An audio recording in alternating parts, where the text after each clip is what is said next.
Hello, I'm Sink. I write software a lot, and I make games sometimes. I'm trying to decide what game I'm going to make next, and I've been thinking about shop simulators. I played Card Shop Simulator recently, and it was pretty addicting for about 15 hours, until I realized the NPC shoppers are dumb, and nothing I was doing correlated with progressing in the game. I enjoyed trying to make a little game shop like the ones I've seen in real life, and I was making sure everyone could get everything they wanted and there was space to play and yeah, it turns out the optimal strategy is to sell only the most expensive item and get people out of the shop as fast as possible. I switched my stop to a dystopian capitalist nightmare and my XP and income tripled overnight, and I immediately lost interest in the game. I've played a few other shop simulators in the past, Recettear and Moonlighter come to mind, but they're both as much dungeon crawlers as shop games. I liked Final Profit a lot, but more for its narrative style than its shop mechanics. Unfortunately, other entries I've tried in the more recent first-person semi-realistic shop game fad have had unbindable WASD controls, so I ended up refunding 3 of them and giving up when Steam temporarily locked my ability to give refunds.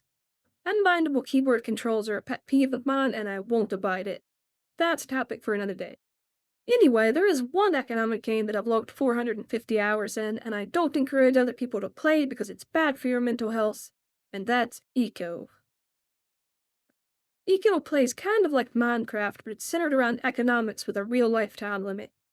It allows players to create their own currency and laws and nations, and everyone has to work together to progress through technology to destroy a meteor before it destroys the planet in 30 real life days.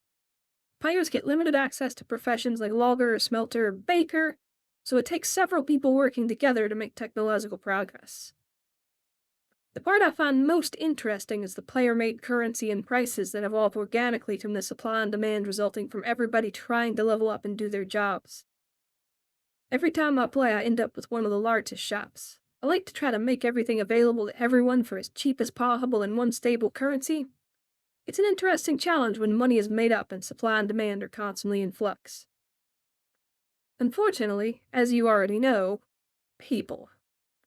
Usually someone in a key role will refuse to trade with people they don't like, or someone will get a monopoly and try to sell all their things at 1,000% markup, or someone will rip off someone else and buy up all of the lumber in the server to build a mansion, Monopsony.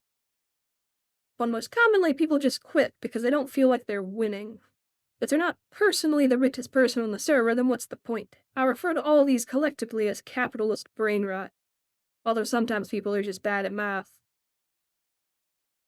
So I had an idea. What if a single-player shop simulator, but there's a fully simulated economy going on outside the shop? And you have to figure out how to adapt your prices to it without pissing off your customers. Also, how well you manage the distribution of goods affects how successful the game world is outside your shop. And I get NPCs to act like real people enough to get the fun part of eco, but not so much to get the inevitable total collapse part. I also wanted to mimic the arbitrariness of money that occurs in eco, but that's an extra complicated step. So why not just remove money altogether for the prototype? Can I make a shop simulator that doesn't use money? Oh, that's a good clickbait title. And thus, the idea for Barter Simulator was born. Good rule of thumb with any game idea is to find the fun before committing a lot of time and resources. What's the minimum demonstration, the core idea you can get in front of other people, and is that core idea actually fun? There's a lot you can do to juice up a game and perfect the numbers and aesthetics for maximum addictiveness, but if your core idea isn't fun, the juiced up version is still going to be less fun than a game whose core idea was fun that you could also have juiced up. So I decided to build a web prototype of just the shopfront as a simple menu game, where NPCs with simulated skills and desires come in and barter items for other items. What do they buy, and how much, and what do they give you in exchange, and why? It's time for a crash course in microeconomics. You've probably heard of supply and demand, and seen a chart something like this. You have price on one axis and amount of a good on the other. As price goes up, less people want to buy, so demand goes down. But it's more profitable to sell, so more people will want to sell, so supply goes up. As price goes down, more people want to buy, but less people want to sell. The optimal price is the price where the same number of people want to sell as want to buy. Free market evangelists will insist the market will naturally figure out this optimal price, which doesn't work in practice for lots of reasons. But we don't have to worry about any of that because for our game, it's the player's job to figure out the price for every item.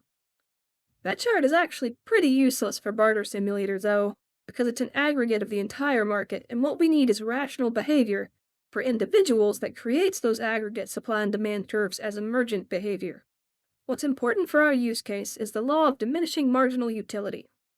Utility is a generic term for the usefulness or value of an item or action to a specific individual. We can assume a rational individual is attempting to maximize their utility. Marginal utility is the utility at the margin as the amount of an action is changed. For buying an item, it's the value of the last item bought to the person doing the buying. So if you buy 5 apples, the marginal utility of an apple to you is the utility you get from the 5th apple. For the calculus trained out there, it's the derivative of utility with respect to the amount of action. The law of diminishing marginal utility is just a fancy way of saying the more of something you have, the less you benefit from getting more. The important part is that it brings the ideas of buying and selling into a mathematical framework that we can run algorithms on. For each stack of items an NPC has, there is a function that maps the amount of items to an amount of utility. All of those get summed up into one total utility number, and the NPC AI tries to find the item trade combination that maximizes their total utility. We're really only interested in the changes in utility, not the total, so it's a little easier to build functions for marginal utility instead. For example, if a logger has 20 logs, we can check our function to get the utility they would lose for giving up 1 log, and check another function for, say, wheat, which they like and don't have much of, and see how much they would gain if they got 1 more wheat. If the gain in utility exceeds the loss, then the trade is worth it, and we can calculate exactly how good of a trade it is to compare trading that same log for something else instead. We don't really know anything about the shape of these marginal utility functions except that they go down as amount goes up. So for the prototype, I use the simplest function that can do that, which is a line. Since I needed to set ranges for these functions by hand for every profession of NPC that visits the shop, I tried to define the lines in terms of the most intuitive parameters. Every NPC has a certain amount of each item that they want, and a base value of marginal utility for that item at that amount. Then I set it so when they have 0 of an item, the marginal utility will be double the base rate, and when they have 2 times the amount they want, the marginal utility will be 0. I set the base utility values for items about the same across NPCs, but the amount they want and the amount they show up in the shop with varies based on profession and randomly within each individual. For example, everybody wants about 10 wheat, but the farmer is going to show up with 15 while everyone else will show up with 5. Except for Greg, who loves wheat for no apparent reason and will show up with 2. Thus, the farmer's marginal utility for wheat will be much lower than Greg's. So if the player can give the farmer something to get wheat, they can then trade that wheat to Greg and end up with far more than they started with. So that's the internal model that guides how the NPCs will react to deals, but how does the player supply the deals? I thought about some kind of trade window, but it seemed really cumbersome to operate, and I didn't really want to build the UI for it. So I sold the page directly from Eco and made a credit system. It works kind of like money in that you assign buy and sell values to the items in your shop, but the credits never leave your shop and have no inherent value. It's like a point system. NPCs can give you items to get points, and then they can buy other items for those points. The shop only accepts trades where NPCs provide at least as many points as they spend, and any change left over disappears when they leave the shop. NPCs will give you items to maximize the amount of points that they can get per utility lost, and then they'll take items that maximize the amount of utility they can get with the points. They just keep trading until the next item they would sell has more utility than what they could get with the points from selling it. You can set separate point values for how much you pay to buy something versus how much it costs for them to buy it from you. So if you're buying lower than you're selling, and everything is actually selling, then you'll tend to make a profit. I added some purchasable upgrades, and I made it possible to add people to your town and unlock new items. I spent some time balancing, and I had a game. The link to the free web game is in the description while supplies last. It doesn't really work on phones, you need to be on a PC. You can pause the video and go form your own opinion before I continue if you want. Do-do-do-do-do-do-do. Okay, still here and or got back? Cool. So I'm not very happy with how this turned out. The buying and selling prices confused people. It's hard to figure out what the prices should be except by gradual trial and error, and once you do figure it out, the game basically plays itself. It ended up with more of an incremental game feel than Shop Simulator toward the end, and while I do like those, it's not what I was going for. I think my favorite part was when I'd get an NPC that did something weird. A farmer who sold everything except wheat. A logger who would buy every single tomato every time she showed up. Having characters with unique, quirky behaviors was cool, but it didn't really change my behavior that much. Took a price up or down a few notches, whatever. I could definitely see simulated NPC utility adding some depth and character to an already good shop game, but I don't think it's going to carry a franchise. As a follow-up, I tried adding money back in and made it so the shop could only sell and every NPC has their own shop and you have to manually go and buy from them.